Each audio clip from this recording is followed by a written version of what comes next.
जब एक तलाकशुदा पति अपनी फॉर्च्यूनर कार से जा रहा था दिल्ली घूमने, और घूमने क्या, वो अपने बिजनेस के सिलसिले में जा रहा था।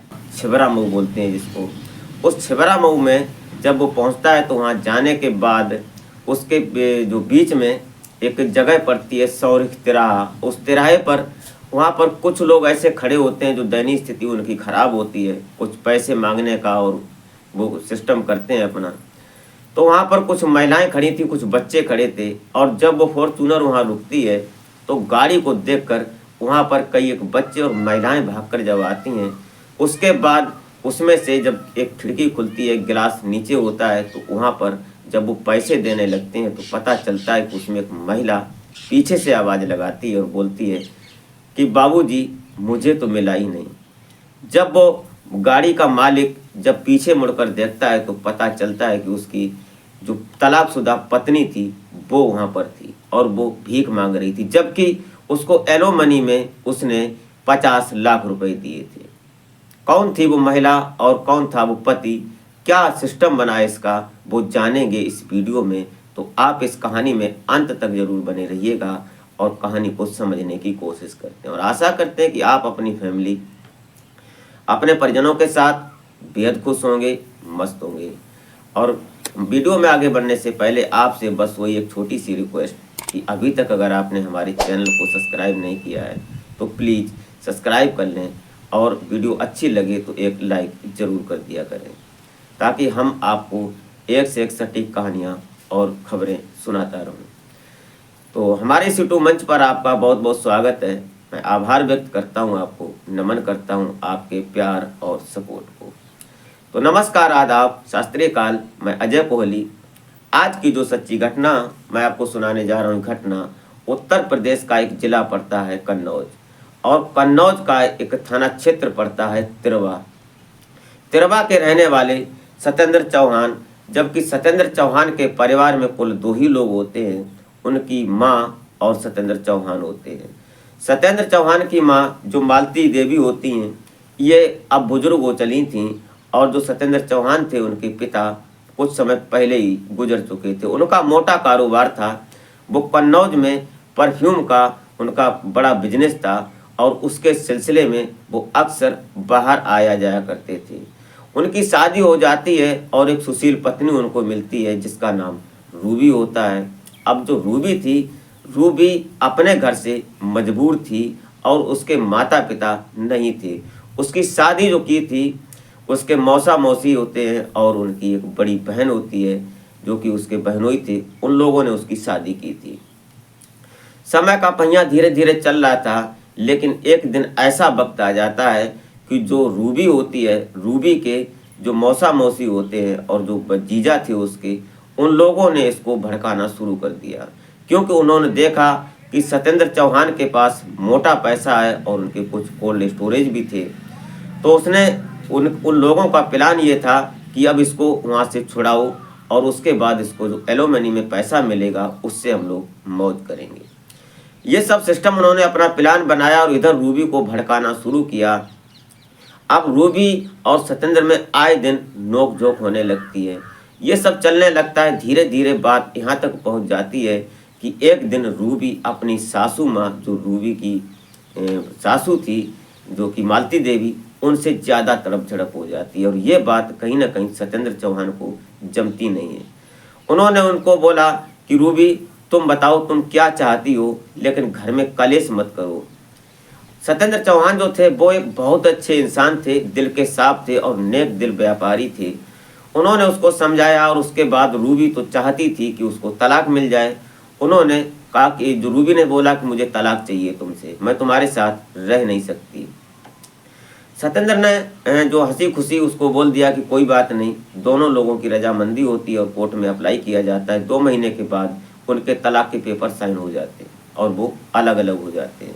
उसके बाद उसको जो एलोमनी था, जो तलाक के बाद जो पैसा दिया जाता है, वो पैसा उसको मिलता है। सत्येंद्र चौहान ने कोर्ट के थ्रू उसको 50 लाख रुपए दिए। अब जब 50 लाख रुपए मिलते हैं उसको, तो उसको तो नहीं मिल पाते, उसके जो मौसा मौसी थे और जो उसके जीजा थे, वो सभी लोग उस पैसे को यूज करने लगते हैं। 2-4 महीने तक उस रूबी की तो आवभगत होती है क्योंकि उसके बहनोई की यहाँ वो रह रही थी। ये सब चल रहा था, लेकिन 2-4 महीने के बाद अब वो तीनों लोगों ने उस पैसे को हड़प लिया और अपने अपने काम में लगा दिया और मौज मस्ती कर डाली। उसके बाद अब ये सोचने लगते हैं कि अब क्या प्लान किया जाए, क्योंकि जो रूबी थी वो देखने सुनने में बेहद खूबसूरत थी, वो अच्छी लगती थी, लेकिन उसकी नीयत भी खराब नहीं थी, वो आदत की भी बहुत अच्छी थी। लेकिन करे क्या, उसकी मजबूरी थी, वो उसके माता पिता थे नहीं और वो अकेली लड़की थी, दूसरों के बल पर उसकी शादी हुई थी। सिस्टम आगे चलने लगता है, लगभग 6-7 महीने गुजर जाते हैं। उसके बाद इन लोगों ने, जो उसके मौसा मौसी जो उसके परिजन थे, उन लोगों ने उसकी एक शादी लगवाई और शादी एक अधेड़ व्यक्ति से लगवाई जाती है। उसके बाद उससे पूछा जाता है और उससे उन लोगों ने 20 लाख रुपए लिए उस लड़की से शादी करवाने के। अब जब 20 लाख रुपए लिए, अब जब इधर जो रूबी होती है, रूबी को जब उस लड़के को दिखाया जाता है तो उसको मना कर देती है कि मैं इसके साथ शादी नहीं कर सकती, क्योंकि उसकी उम्र अभी 20-21 साल की थी और जो वो व्यक्ति था सामने वाला जिससे उसकी शादी होनी थी, वो लगभग 45 साल का था।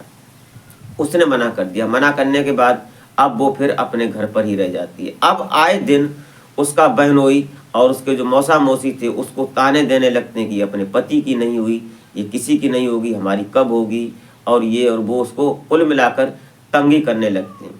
अब रूबी अपने आप पछताने लगती है, सोचने लगती है कि मैं क्या करूं। एक दिन वहाँ से वो गुस्सा होकर चली आती है। वो सीधा तिरवा से निकलती है और छिबरा मऊ जब पहुँच जाती है। छिबरा मऊ जाने के बाद वो एक क्वार्टर लेती है किराए पर, और वहाँ किराए पर क्वार्टर लेने के बाद अब उसके पास खाने के लिए कुछ पैसे होने थे जो थे, उसने इधर उधर से उससे अभी फ़िलहाल गुजर कर रही थी। लेकिन जब पैसे ख़त्म हो जाते हैं, अब जीने के लिए तो कुछ पैसे चाहिए। वहाँ पर वो देख रही थी, जिस तिराए पर वो जाती थी अक्सर घूमने, वहाँ पर कुछ बच्चे और कुछ महिलाएं छोटे बच्चों को लेकर वो भीख मांगा करती थी। अब उसने भी सोचा कि हमारे पास कोई रास्ता नहीं, कोई चारा नहीं। वो भी वहाँ जाने लगी और खड़ी रहती है, इंतजार करती है कोई आएगा तो मुझे कुछ दे देगा, तो शाम को खाना हो जाएगा। कोई आता है तो दे देता है, नहीं तो खड़ी है। धीरे धीरे उसकी झिझक खुल जाती है और झिझक खुलने के बाद वो भी उन महिलाओं के साथ किसी गाड़ी के पास जाकर पैसे मांगने लगती है। धीरे धीरे ये सिलसिला चलने लगता है। लगभग 4 महीने गुजर जाते हैं वहाँ, और उसको भीख मांगने की अब हैबिट पड़ जाती है। वो किसी गाड़ी के पास जाती है और उससे पैसे मांगने लगती है। एक दिन की बात है कि सत्येंद्र चौहान, जो उसका तलाकशुदा पति था, वो वहाँ से निकला हुआ जा रहा था और आगे जाम लगा हुआ था, इसलिए उसकी गाड़ी खड़ी थी। और फॉर्च्यूनर कार को देखकर कोई भी ये सोचने लगता है कि ये किसी रईसजादे की, किसी अमीर घराने की गाड़ी है, इसलिए ये सभी लोग वहाँ पर दौड़ भाग कर जाते हैं। लेकिन रूबी थोड़ा पीछे रह जाती है, वो दूसरी गाड़ी से पैसे मांग रही थी। जब इधर सत्येंद्र चौहान अपना गिलास नीचे करते हैं और सभी को वो 100-100 के नोट देने लगते हैं, क्योंकि वो नेक दिल इंसान थे, उनके अंदर इंसानियत थी। वो 100-100 के नोट जब दे रहे थे तो उनमें से कुछ महिलाएं लेकर अपने वापस जा रही थीं। वो अपने बच्चों को भी भेज रही थी, क्योंकि उनको भी मिल जाएंगे तो उनके पास ज़्यादा पैसे हो जाएंगे। लेकिन उसके बाद जो पीछे से एक महिला, अब उन्होंने जब गिलास अपना ऊपर कर लिया और गाड़ी आगे बढ़ाने लगते हैं, तभी एक महिला दौड़ी भागी आती और मैले कुचले से कपड़े पहने थे उसने। अब वो आवाज़ लगाती और बोलती है कि बाबूजी, मुझे तो मिला ही नहीं कुछ, आपने सबको दिया, मुझे भी कुछ दे दो। ये देखकर कहीं ना कहीं सत्येंद्र चौहान गाड़ी को ब्रेक लेते हैं और ब्रेक लेने के बाद गिलास नीचे करते हैं। जब साइड मिरर से उन्होंने देखा कि महिला जानी पहचानी लगती है, उसको इशारा करते हैं। जब वो रूबी सामने आ जाती है, गिलास के पास आ जाती है, ड्राइवर सीट के पास, तो पता चलता है जब वो उसकी तरफ देखते हैं तो वो हक्का बक्का रह जाते हैं। और इधर रूबी जब सत्येंद्र चौहान को देखती है तो उसके भी कहीं ना कहीं पैरों तले जमीन खिसक जाती है। आज वो तलाकशुदा पति पत्नी आमने सामने हो जाते हैं। ये सब देखने के बाद सत्येंद्र चौहान उसको देखकर उसको बोलते हैं कि तुम यहाँ कैसे, क्या कर रही हो। उसने कहा कि ये मत पूछो मैं क्या कर रही हूँ, आप जो करना हो वो कर दो।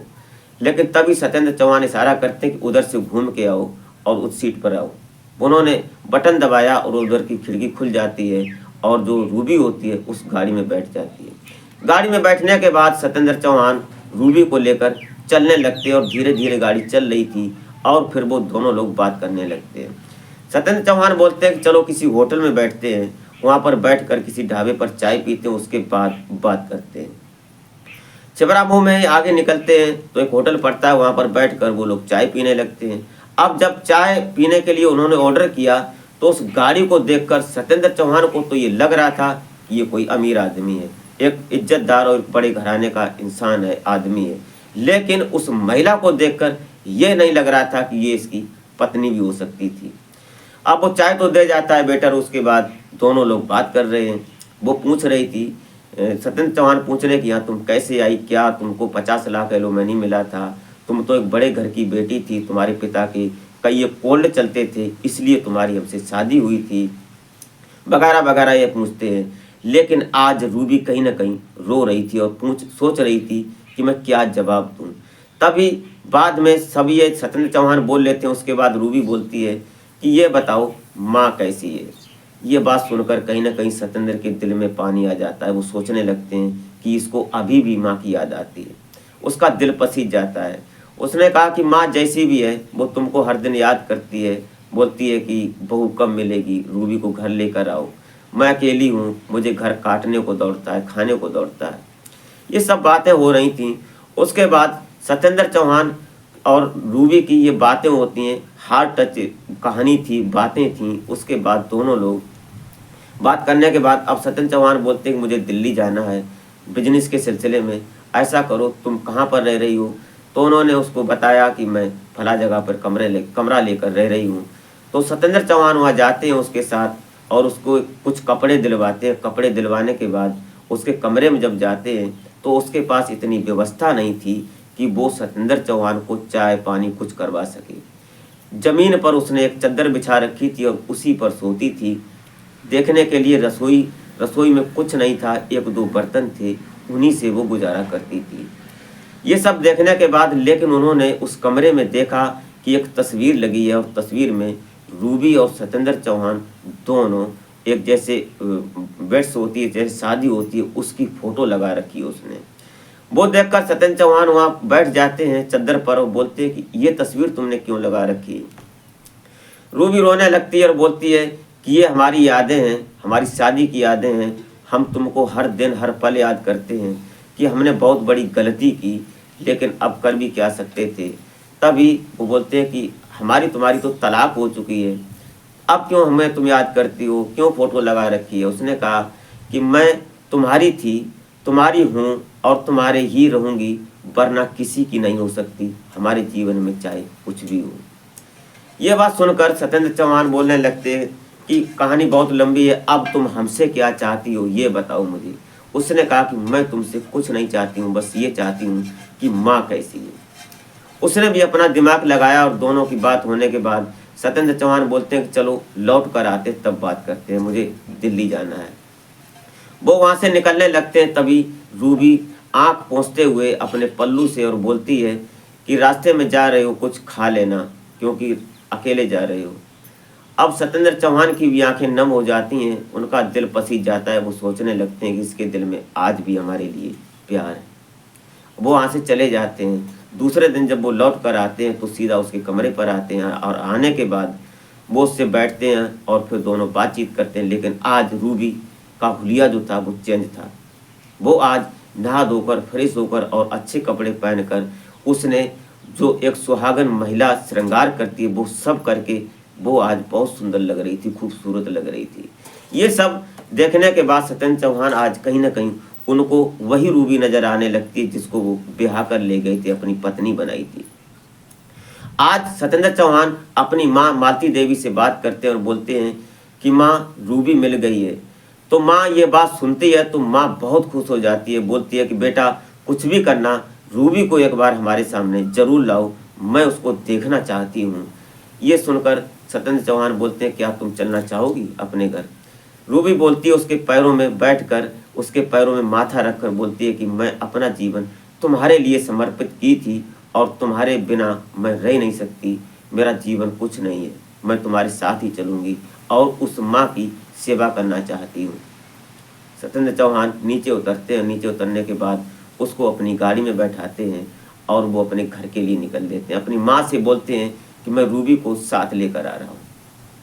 उसके बाद जैसे ही वो गाड़ी घर पहुंचती है और घर पर बड़ा गेट लगा हुआ था, मेन गेट पर हॉर्न बजता है। तो माँ ने पहले ही एक थाल सजा रखा था, उसमें आरती थी, रोली थी और कई एक जो पूजा का सिस्टम होता है वो सब था।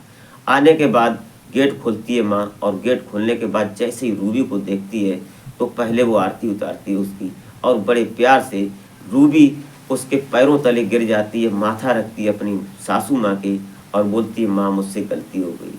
रूबी की माँ जो मालती देवी सास होती है बोलती है कोई गलती नहीं हुई बेटी, तुम कोई बात नहीं, कोई परेशानी वाली बात नहीं, अंदर आओ। अंदर लेकर जाती है और दोनों लिपट कर रोने लगते हैं।